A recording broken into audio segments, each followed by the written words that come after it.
It's great to see everyone. Welcome to today's ConnexUs Thursday talk. My name is Andrew Willoughby. I work on ConnexUs at Search for Common Ground. I'm really excited to welcome you to today's ConnexUs Thursday talk, Reconciliation in Theory and in Practice. As always, we're excited for the session. We have a really great panel of reconciliation experts, thinkers, doers with a really broad geographic range of experience. So I'm really excited for this discussion and for the Q&A and discussion following. We also have a really great audience. We always have a great audience, but an especially great audience today, which will make for a really rich conversation. I'm really excited to hand it to our panel moderator, Thania Paffenholz, the Executive Director of Inclusive Peace, with whom we've been working really closely to develop the reconciliation thematic action area.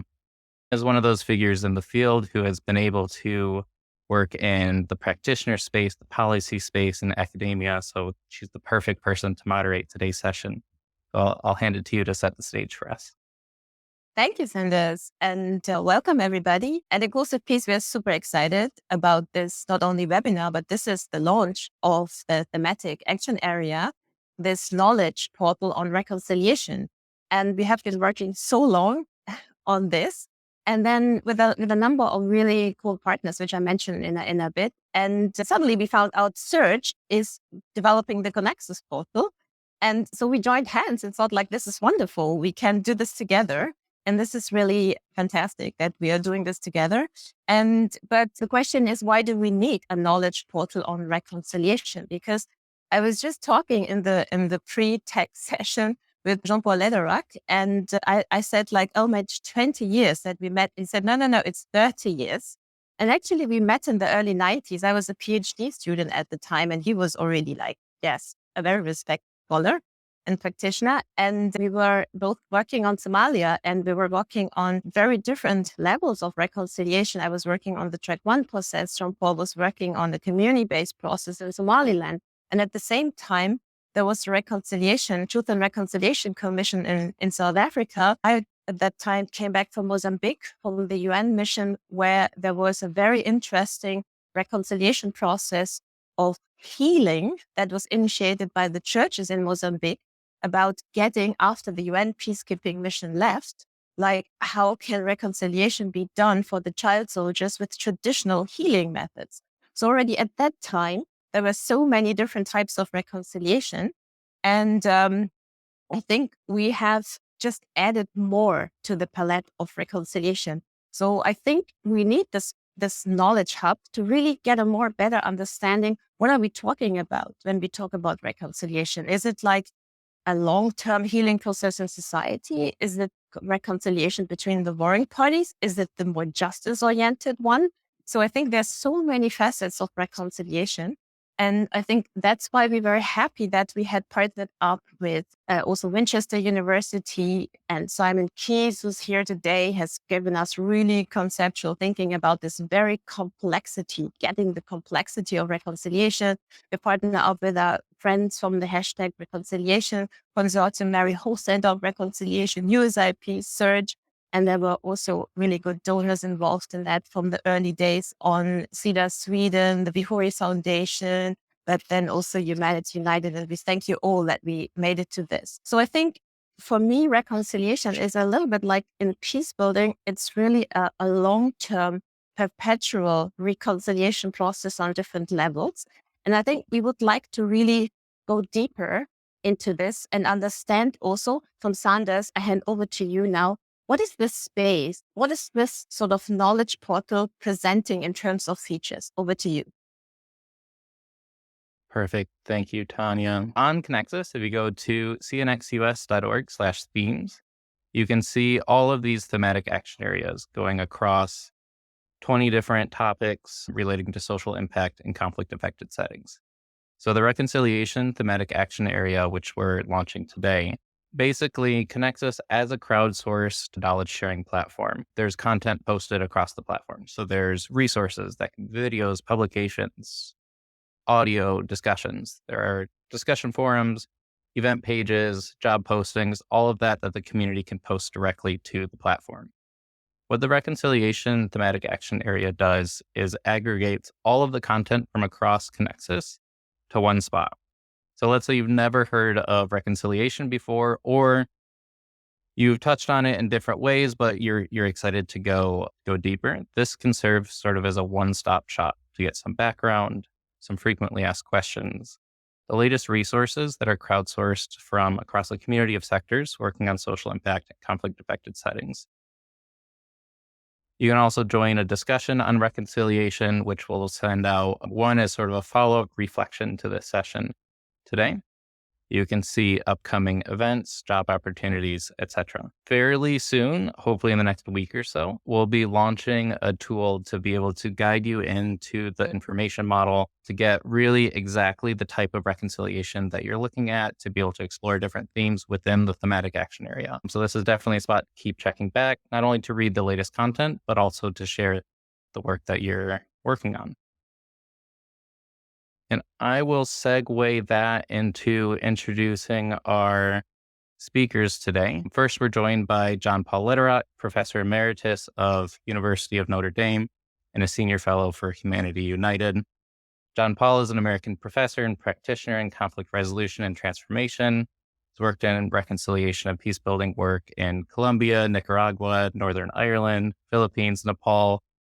The list is too long, I think. I had my copy of the Little Book of Conflict Transformation ready, but I lent it out yesterday, so that was my prop for the webinar. Next, we have Andrei Suarez, Senior Fellow for the Center of Religion, Reconciliation, and Peace at the University of Winchester. Andrei is a Colombian writer, international relations scholar, and peace practitioner currently living in Oxford. He specializes in conflict resolution, peace negotiations, traditional justice, reconciliation, and dialogue. Welcome, Andrei. Last but not least, we have Friederike Bubenzer, an expert peacebuilding and reconciliation practitioner. Friederike, I knew I'd do this. Friederike is a South African peacebuilding practitioner passionate about bringing people together to co-create solutions to social justice-related challenges. Her extensive work in conflict-affected communities across Africa highlights her urgent need to integrate mental health and psychosocial support into peacebuilding and transitional justice processes. A last note throughout the session: if you have questions, feel free to drop them in the Q&A function. But if not, I'll hand it back to you, Thania.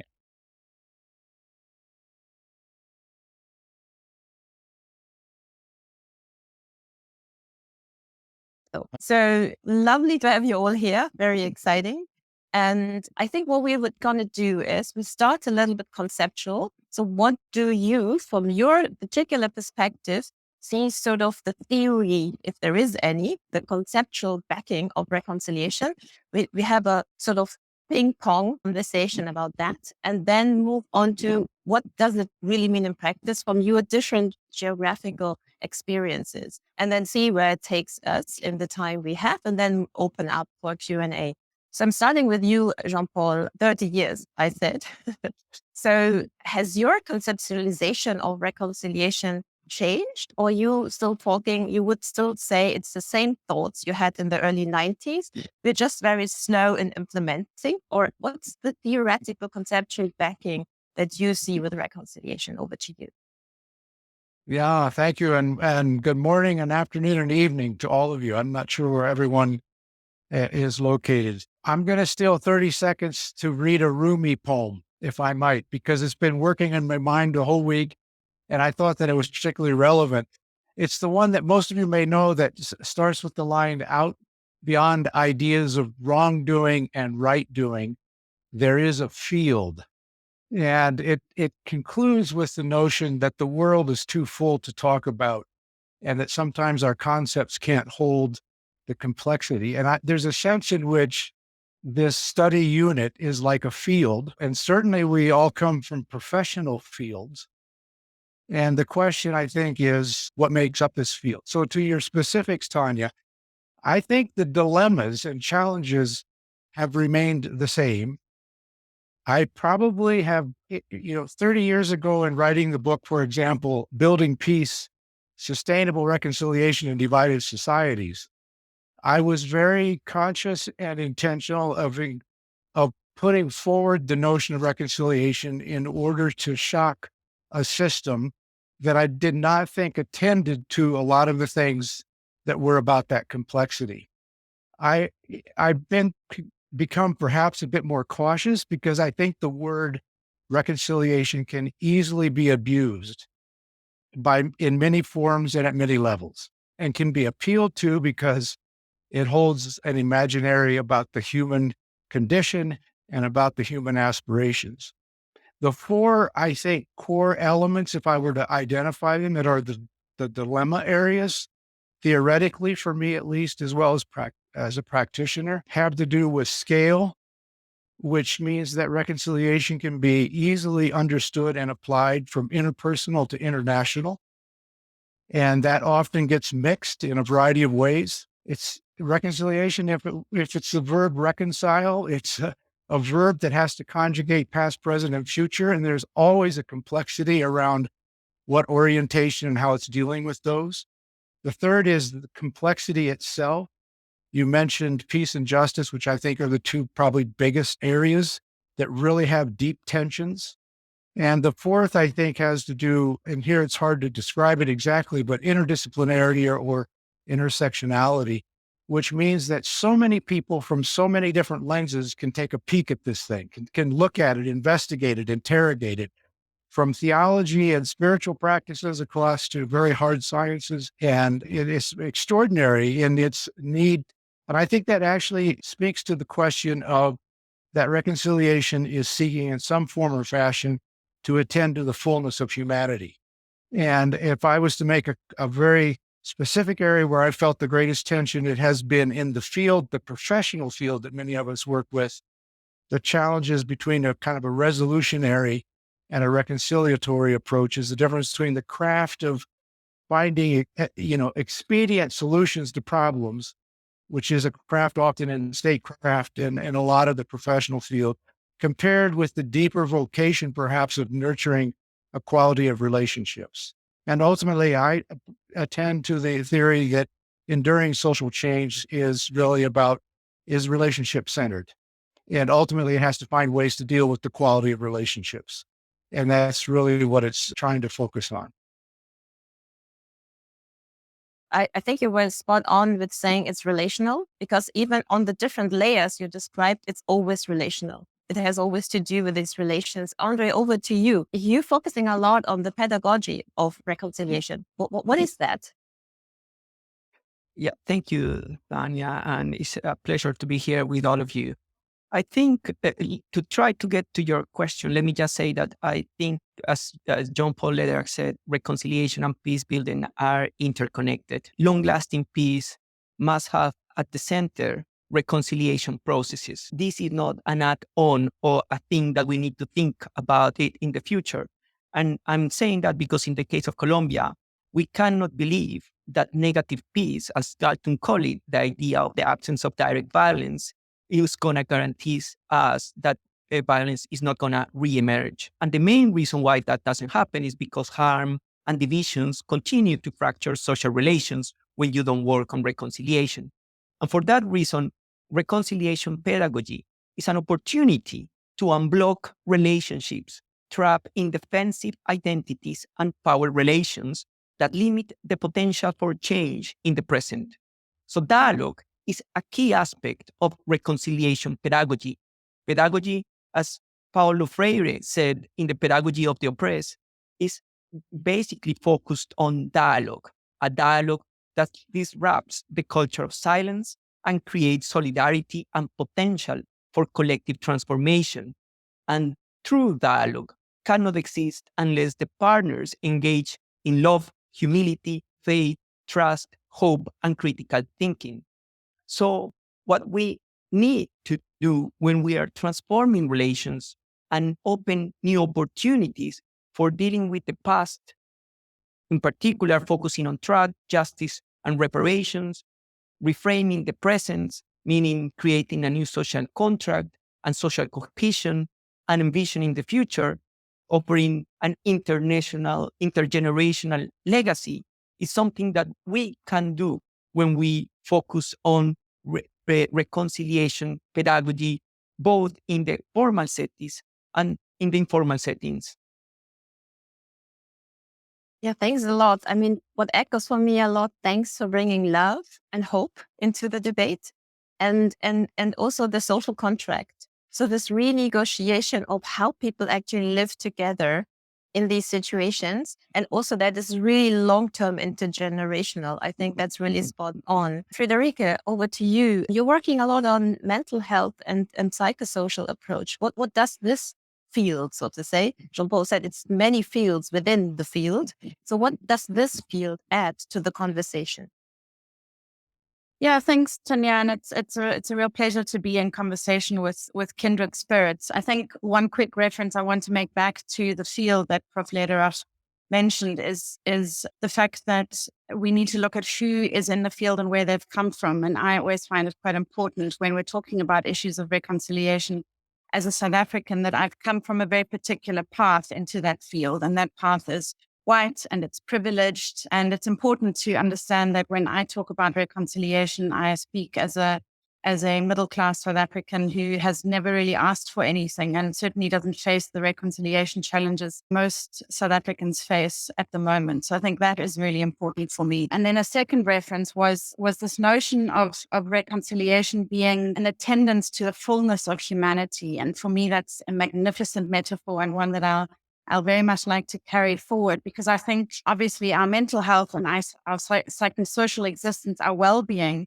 is a key component of that fullness. When we are not mentally well, we are not full, and certainly our relationships are not full. And so I think one of the key things we need to do more of going forward, rather than critiquing what we've done so far, is to be aware of how violent conflicts and oppression and indeed daily stress that results from negative peace impacts on people at a psychological level and hence at a relational level. And when we understand that fully, I think we can work better with the relationships which we know have been impacted and damaged by violent conflict. Because we know that when people's mental health has been impacted, and there's really hard data. We have evidence that suggests that 1 in 5 people who live in conflict-affected areas are living with fairly serious mental health conditions. That's a really, really striking statistic if we look at how many countries in the world are experiencing varying levels of violent conflict. So that kind of a statistic tells us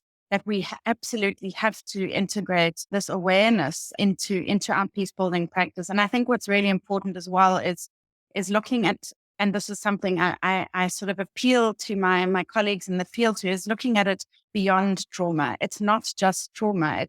It's a much broader spectrum of experiences that relate to the horror of living through the spectrum of and the continuum of violent conflict. So for me, it's about understanding it and then addressing it and integrating it. And Andrei has spoken a little bit about the interconnectedness. For me, these things are interconnected, interdependent, complementary, and bidirectional. And I think that's peace building, that's reconciliation, it's transitional justice. For me, MHPSS is really important within that. And I think there are others, but certainly they no longer exist in independence or in isolation of one another. We need to look at these in the sort of ecological framework that I think gives us a much more holistic understanding of context. Thanks a lot. I think, again, spot on. I think talking not only about stress, but also I like what you said, the fullness of humanity, that this is sort of what we need.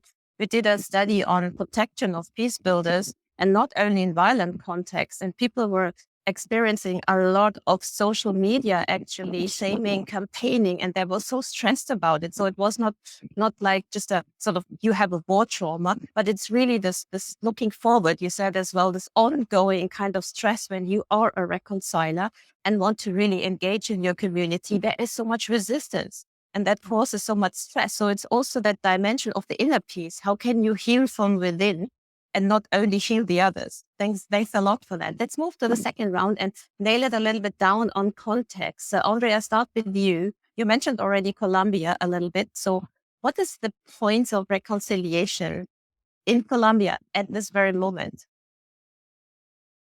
Thanks, Thania. Yeah, I think what I would like to say is Colombia has been going for more than 50 years of war.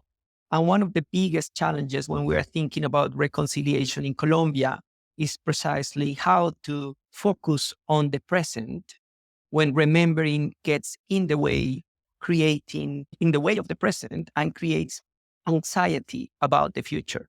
So what we discover in the work of Rodemos el Diálogo or Embrace Dialogue is that dialogue is an opportunity to bring people to talk about their fears and to discover that in the middle of those fears, there is also hope and expectations. And what we saw after, in the middle of the negotiations with the FARC was that people were willing to talk. They wanted to be heard, but it was a bit more challenging for people to listen to others. But when they discovered that they didn't know enough about the peace process and about what was going on and about the experience of the other, there was a time for the awakening of curiosity. And perhaps when curiosity emerged, then what Garrod and Pickering call interactive alignment started to take place automatically and was routinized around peace building. Thus, a culture of dialogue started to emerge in Colombia, and we started naming 6 principles nurturing that culture of dialogue. So we started inviting people to embrace the first principle, that was generosity, asking them to be fully present. Second, suspended respect, that for us was the suspension of judgment and the awakening of awe. Third, honesty, asking people to be genuine. Fourth, solidarity, asking people to awaken empathy and compassion. Fifth, co-responsibility, inviting people to recognize their mutuality. And 6, self-criticism, inviting people to self-awareness, intellectual humility, and integrated complexity.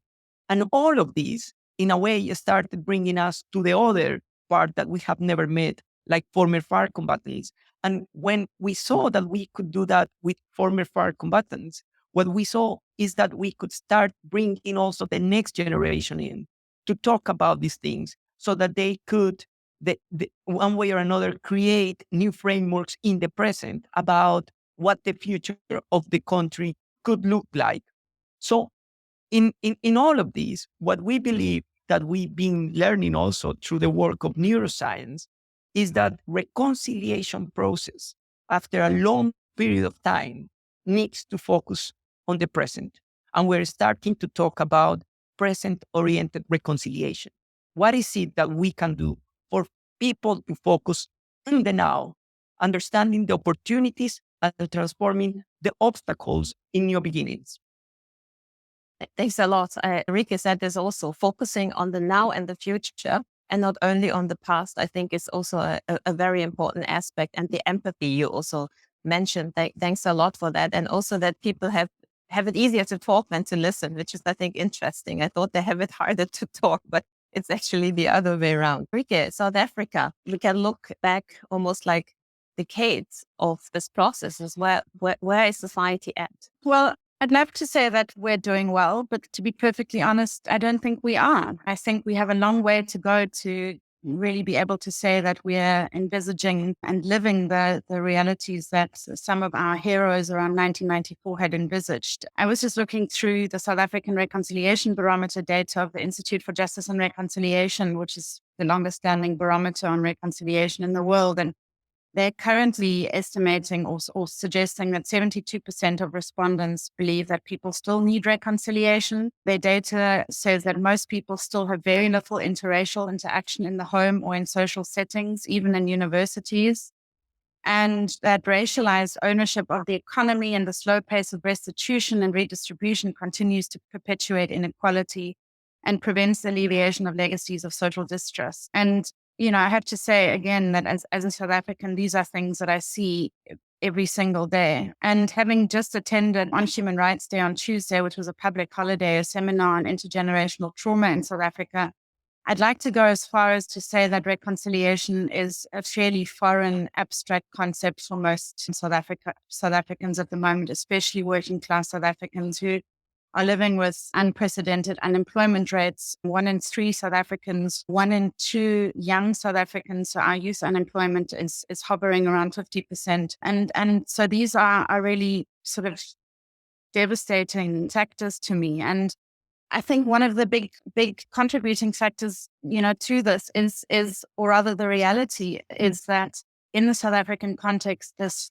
notion that Andrei speaks about of being able to dialogue together, to peacefully resolve conflicts together, is stymied, is hindered, is prevented by the fact that our relationships have been damaged significantly by the socioeconomic pressures that our country faces. And so to expect people to come together and to resolve the pressures that emerge in society as a result of gangsterism, violence, sexual and gender-based violence is I think just a little bit of an excessive ask in a sense. And I think this again is where the sort of psychosocial component comes in. And I really feel that starting with, and this is work that I've done in South Sudan, in fact, where I worked for many years with churches and community-based groups, and realized that the work that we were doing there on issues around reconciliation and community peace building was sort of always not quite getting to where we needed to be. And it was only when we started getting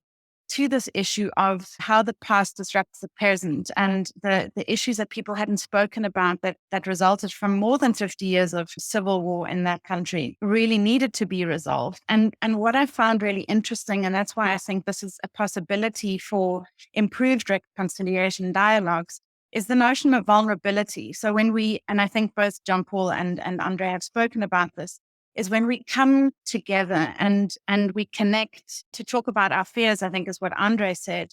And there is that vulnerability of sharing what we've experienced. It's a very powerful connector. It's very difficult work, but I think it's a way in which talking about the past unlocks ways in which we can then jointly imagine the future. So it's really tying the two together. It's hard work, it's difficult work, but it's work that certainly in South Africa we need really, really badly. And again, the session I attended on Tuesday, 80 people in a room really wanting to tell their stories, to dialogue with one another about what has happened, what isn't happening, and what needs to happen in order for, for lack of a better metaphor, the Rainbow Nation to emerge one day. Thank you. Thank you.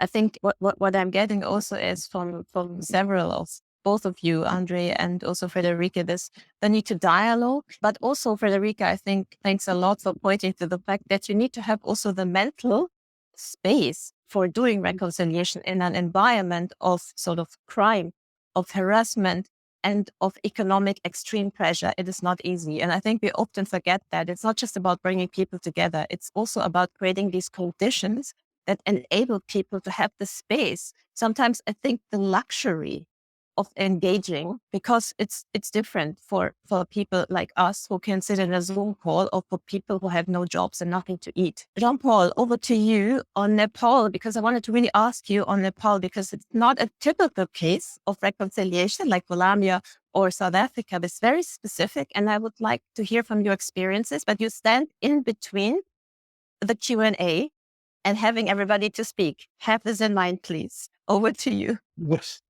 I will try my best to be haiku-like. On Nepal, my focus, while it could go to the national level, is more some reflection about the Natural Resource Conflict Transformation Center, which is more community-based, particularly a lot of it in the Andrei, or the southern region, around natural resource access and use that has created massive local conflicts. The 2 points that I would raise, which I consider to be reference points for an understanding of reconciliation, or perhaps more accurately put, some form of social healing, was the idea of developing a model based on circulation rather than immediate or primarily based on convening. Convening would be where you bring people together for a dialogue. A circulation model means that a small set of mixed people actually travels physically to the locations where people live and spend time listening to the stories from the vantage point of the lived and physical place in placement of that lived experience. And something shifts when communities speak from where they live around the conflicts that they're experiencing with other groups. And it is this model of moving around where every group is attended to and has that similar experience, but separate, not together, that begins to create what I think is an element that we haven't attended to well, which is collective empathy, as opposed to, we often understand empathy as an interpersonal process. I put myself in the shoes of another. collective empathy is the ability to understand how whole communities have experienced this, which it attends to the socioeconomic factors, attends to the violence, attends to the intergenerational trauma. It lifts forward possibilities, but to do so in a container where they first are speaking from their own emplacement can be a very powerful experience. What I think begins to emerge from that is the ability that people can have a larger capacity to be in the presence of others with the kind of preparation that has offered them a sense of both being visibilized and understood as part of preparing to understand. And this is, I think, that the challenge that they've been working with at the community level in Nepal. Some ways I call it social healing because it's just this intermediate space between the trauma, healing and the national healing. And I believe pretty profoundly in it because I think reconciliation has to attend to actual relationships and not very abstract ones. And that's where, at least in Nepal, there's been a good bit of ground gained on some new approaches to that. So. Thanks a lot. I think fascinating concept with the circulation. I mean, I had heard about the traveling, but not under this word. And I think what you mentioned, the collective empathy, I think is super important because there's so many evaluations and studies about the people-to-people programs. And often they have created this one-on-one healing and reconciliation, but it hasn't affected the community, the families, the society. But I think it's a very interesting sort of add-on to really go wider. Thanks a lot. I could actually have this conversation for a very long time, but with you, absolutely great. I hand over to Sanders to moderate the Q&A. Over to you. Wonderful. Thank you, Thania, and to an amazing panel. Thania, if you ever decide to leave Inclusive Peace and want to lead ConnexUs Thursday Talks forever, please do. That was beautifully done. To get us started and linked to John Paul's last bit on resource conflicts, Khadija, she says, the wars in Somalia are not easy to end because what they're fighting over is land which is caused by the droughts. What can be solved for people to live together? And on that note, on sort of climate security related things, I dropped a link in the chat to a current ConnexUs climate change or climate security knowledge sharing campaign. So feel free to check that out. But thinking about reconciliation, especially exacerbated by environmental and climate related topics. John Paul, do you want to start with that one? It's a great, I think this is very prominent in very many places in the world. And the nexus between, we've been referencing some of this as focused not exclusively on climate, but on environmental violence, which is the ways in which human produced pollutants and the combination of what we have done actually has created conditions that make it nearly impossible for people to live in spaces that they've been in traditionally. The process that I described earlier in Nepal was precisely aimed in this direction. In many regards, the notion is that when space opens up for people to understand their wider interdependence, and I think that's the big challenge around climate, is people have no notion of how interdependent we really are. This requires a mindset shift that opens up to a wider set of unusual relationships in new ways if we are to find ways of humanly surviving together. And I think that's so the model shift is one that requires long, slow work, but often comes by way of proposals that people most proximate to certain situations have an ability to bring pieces of what they're actually living into ideas of what can change. So that actually the greatest innovations for much of this is not about a top-down policy that will take care of everything. It's about being really creative from within the wider set of relationships in a given set of locations, because that's the nature of the challenges. They aren't equal everywhere. They are very tied to particular locations and culture and context. And the creativity that's requires that proximity, but a proximity that's highly improbable, that brings together unlikely sets of people in ways that they can propose together. And that's, I think, part of the challenge anyway. It's a very big question, hard to answer in a few seconds. Fair enough. If others have things to add on that question, open it. If not, we'll go to Boniface's question next. How can reconciliation become reconciliation, which means reclamation of human agency of people living in conflict-affected settings, turning our theory into practice, into action? Friederike or Andrei, I both saw you nod. So who wants to go first?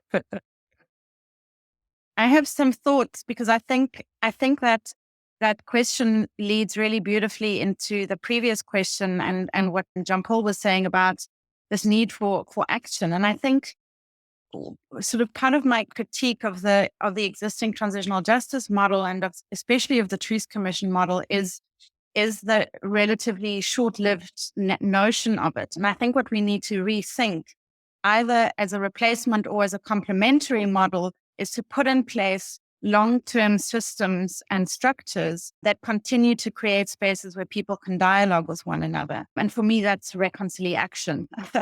And I think really is absolutely critical, not just vis-a-vis transitional justice, but also because we are living in an unprecedented era in which we need to restructure, we need to rethink how we are together as human beings and societies. Social media, cell phones are disconnecting us, are separating us from one another. What we need to create are spaces where we come together and solve these issues together. And so, can we think of much longer term models? I think of some of the sociotherapy work that has happened in Rwanda, the Tumble Talk work maybe in Sierra Leone, but structures that are in place as community spaces where that agency can flourish and where we can find solutions to urgent issues such as environmental violence and other issues that relate to that. So yeah, for me, it all ties and connects together really.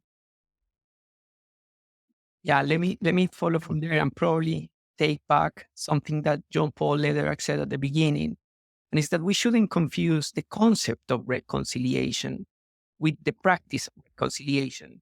And I think that any reconciliation practice is reconciliation, every single one, whether it's small or big. And actually, I want to suggest the following. I don't think working on reconciliation, I mean, there is a flip side to what we have been saying, and is that working on reconciliation or letting reconciliation to unfold is not very difficult. Actually, I believe that human beings have a reconciliation instinct. It's the only thing that has kept our species going. If we wouldn't be able to reconcile, we wouldn't be able to have survived and have generations of human beings. So I think that every small act of reconciliation is put into practice because our human nature drives us into that. So that's the reason why reconciliation, in a way, is the total opposite to revenge. Is the medicine to revenge that would mean destruction and the impossibility of the continuation of human life. And so, in my way of thinking, we need to acknowledge the incredible value that every single action that individuals, communities, and nations do. And finally, the other thing that I think is a big danger and we need to move away from is that when we have this concept of reconciliation, sometimes it's connected to an ideal, perfect scenario. And reconciliation is imperfect. Like human beings, we are imperfect human beings, always work in progress. So for that reason, as Thania sometimes has said in the past, reconciliation is about a perpetual process of mending and transforming relations so that we are not stuck in the past. Beautiful. Thank you. Ruth, would you like to unmute to ask your question? If not, as always, I can read it. Sure, thank you. And thanks for it's really thought-provoking discussion. I was just reflecting on the concept of collective empathy and wondered if there were any thoughts around how this could be built in the context of intergenerational relationships, particularly where experiences and perceptions of conflict are divided across generational lines, and how that might apply in the case of engaging diaspora networks in reconciliation processes. Well, I can certainly say I think it's a brilliant inquiry because the intergenerational is in so many places across our globe is is the massive challenge. That is a much greater opportunity for younger generations to really propose and engage. I think the collective empathy bit is the ability because there aren't easy words to express this fully. It's the ability to sit longer with emplacement. That is seeing the world from the actual lived experience in the lived places. So for youth, whether it's inner city or whether it's, a younger generation that's deeply affected by a deeply divided society, like say in South Sudan, preponderance of people are actually under 35. And their lived experience, traditionally we've often thought about wisdom as something that accumulates at a later age, quotes unquote. There is a deep wisdom that comes from the clarity of speaking directly and honestly to lived experience, that when done in small collectives and done with the ability to sit patiently, patient ears and slow tongues, so to say, it really brings forward the possibility of creating a wider collective understanding of what is and what might be possible. And that, I think, it has everything to do with intergenerational connection. It's a mutuality of learning rather than a top-down, age-down understanding of decision-making and control. And that's the shift that I hear almost everywhere I go in reference to the intergenerational challenge. Thania, over to you. Yeah. Just to add to this, I have also made really good experiences in these intergenerational dialogues, conversations, because it's absolutely, as you said, both Friederike and Jean-Paul, the lived, and also Andrei, the lived experience. Because if I'm, let's say, 25, do I really care what the collective memory of my grandparents is about this sort of trauma they had experienced? I might not care. I'm caring that I, as Friederike said, don't have a job. And I think this one has a job and I don't. So what does this do to me? And having this exchange and also understanding then the parents and the grandparents' logic of it and where they come from, and maybe sometimes the frustration they have and the anger, but you have a different anger as youth. And how do you bridge that?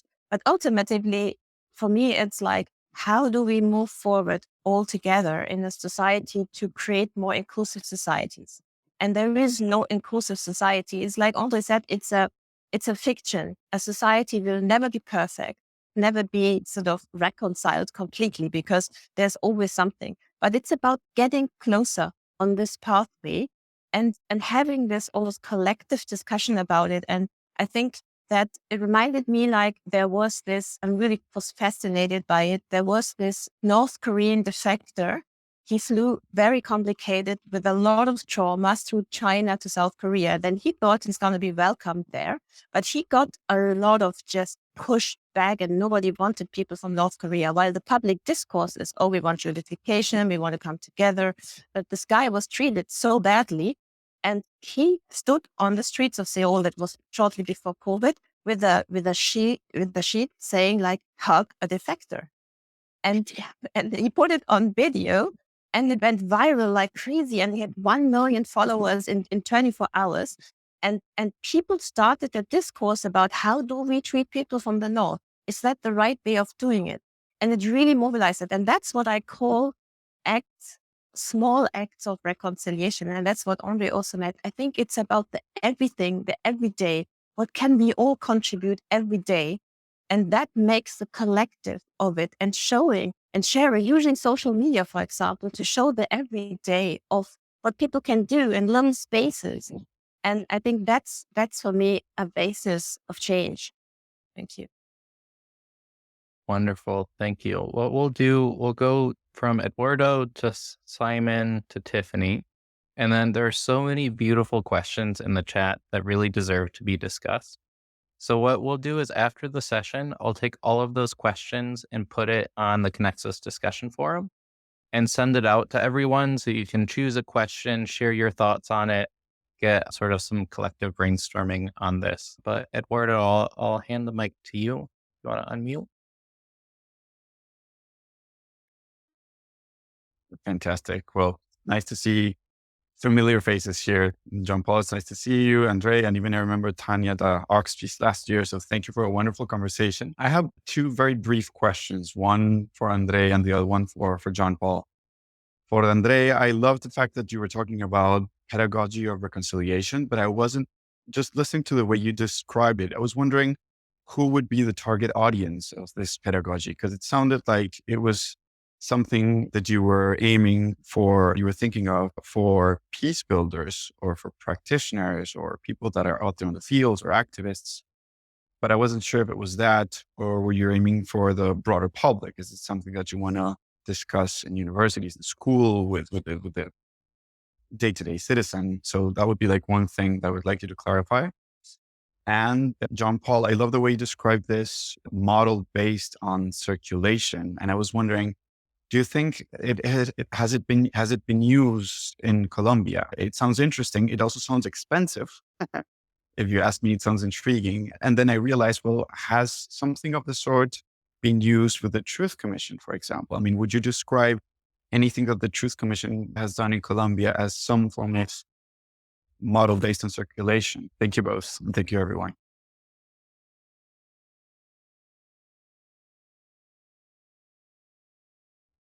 Absolutely. Yeah. Thank you, Eduardo, for the question. Yeah, no, I think what I would say is I was trying to share some of the ideas that we have used precisely in schools, universities, in the business sector in Colombia. And this reconciliation pedagogy starts precisely from understanding what we call the emotional landscape of the participants. How do we feel about reconciliation?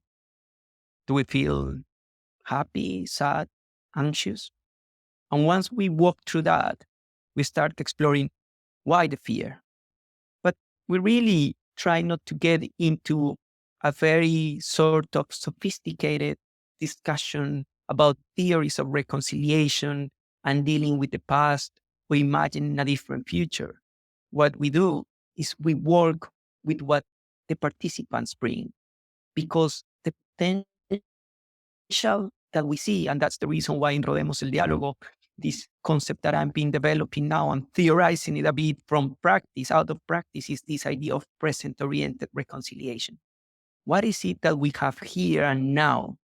That how do we do to keep the focus on what we have in front of our eyes, either in the school, in the university, outside the university, and how we can work through that so that we can identify who are those others with whom we need to find a relationship to understand that the well-being of Colombia as a society means building, transforming an imaginary relationship first with that other and a real new relationship in practice with them. Because before you approach them, you need to approach them in your head. And that's what we do. We work with the students in these spaces, and we have used it with, people as young as teenagers, 10 years old, all the way to adults who are retired and victims of the armed conflict and former combatants. So we use it with many different people, but it's always they give us the input that we need to work with. Thank you, Andrei. Simon Keys, I'm going to hand it to you, and then we'll go to sort of closing statements from the panel. Simon, if you want to unmute. Thank you. Congratulations for getting to things to this point, Thania. It's really great to see this gathering and this event. So well done. And it's nice to see friends there. I just really wanted to just very brief reflection on something John Paul said at the beginning about the Rumi poem and the use of this word field. This is exactly where I find myself thinking about reconciliation these days, that I'm conscious that so many of the kind of processes and structures that we try and bring with us or try and create fail, that most of the things I've tried to do in reconciliation have actually failed. And it's because I think I've tried to go about it with the wrong luggage, if you know what I mean. And I think this idea of considering reconciliation as a field, both in the scientific sense, but also in the metaphorical sense, that it's a place, it's a space where you go exploring. And for me, reconciliation as a process of discovery, of learning, of curiosity is more important than actually having a theory about what to do. Hence, I think this idea of circulation is really, really powerful one. And I independently, before I'd heard this idea, John Paul, I often talk to my students about roaming in the field of reconciliation, this idea of roaming. So, and I'd just like to feed one other tiny, you can tell that I'm at the stage in my career where I find metaphor more helpful than process. But there's another wonderful metaphor, which was provided to me ages ago by David Stevens. I don't know if anyone remembers David Stevens. He was the leader of the Corrymeela community in Northern Ireland, one of the most thoughtful people I ever came across there. And his book about reconciliation is called The Land of Unlikeness. It's a quote from Auden. And he talks about reconciliation as being the land of unlikeness. And what Auden says is, you will see rare beasts and have unique adventures. It's also the kingdom of anxiety. So the land of unlikeness and the kingdom of anxiety strikes me as a really interesting place to go exploring. So circulating amongst all the players, all the animals, all the rare beasts in this field, and looking for connections, looking for groups, looking for fights, looking for tensions, without a prescriptive view of what you're going to achieve when you enter the field.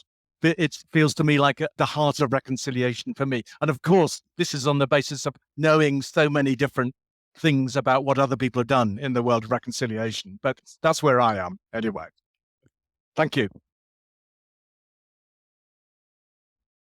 Thank you, Simon. Thank you to all the questions. Like I said, we're going to put them on the discussion forum because they really deserve the time. We have more questions about collective empathy, talking versus listening, where reconciliation is possible or untenable, so on and so forth. But I want to give a chance to each of our panelists and to our moderator, Thania, to give sort of your last thought, the one thing that you really want people to walk away with. Is there anyone that wants to go first? Yeah, I'll go first. And Okay. I'll say that I think if a significant change in global efforts and in the collective empathy can be made is if each of us aims to connect deeply with one other human being once a day. And if that person is a stranger, even better. That's my suggestion and my parting shot. Thank you, Friederike. John Paul, do you want to go next? Sure. No, this has been very rich. I don't know that I have much to add. I very much like what Simon said about the roaming and the field. I think Rumi's poem where I started was pointing toward the below and the beyond.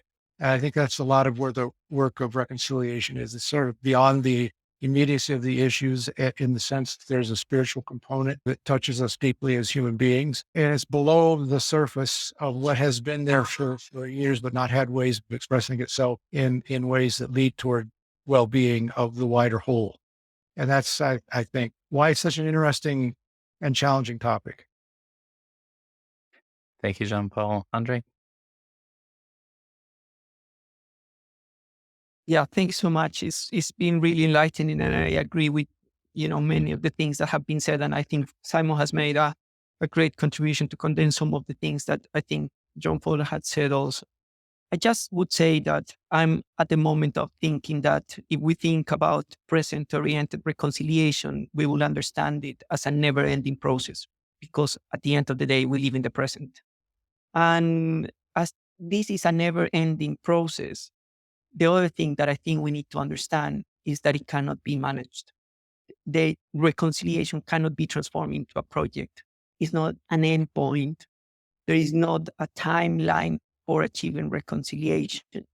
I think the more we open to curiosity and to let things unfold, the more we will be able to see the opportunities of transforming our relationships to try to keep going as human beings.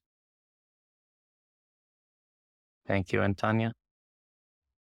Yeah, I'm a bit overwhelmed by all the wonderful also references and quotes. And I think this was a wonderful discussion. And my thinking is, let's continue this kind of discussion. Thank you also to Simon to come in, because Simon has helped us so much in our conceptual thinking, from coming from here to nailing it a little bit down and putting the chewing gum of reconciliation somehow to the wall.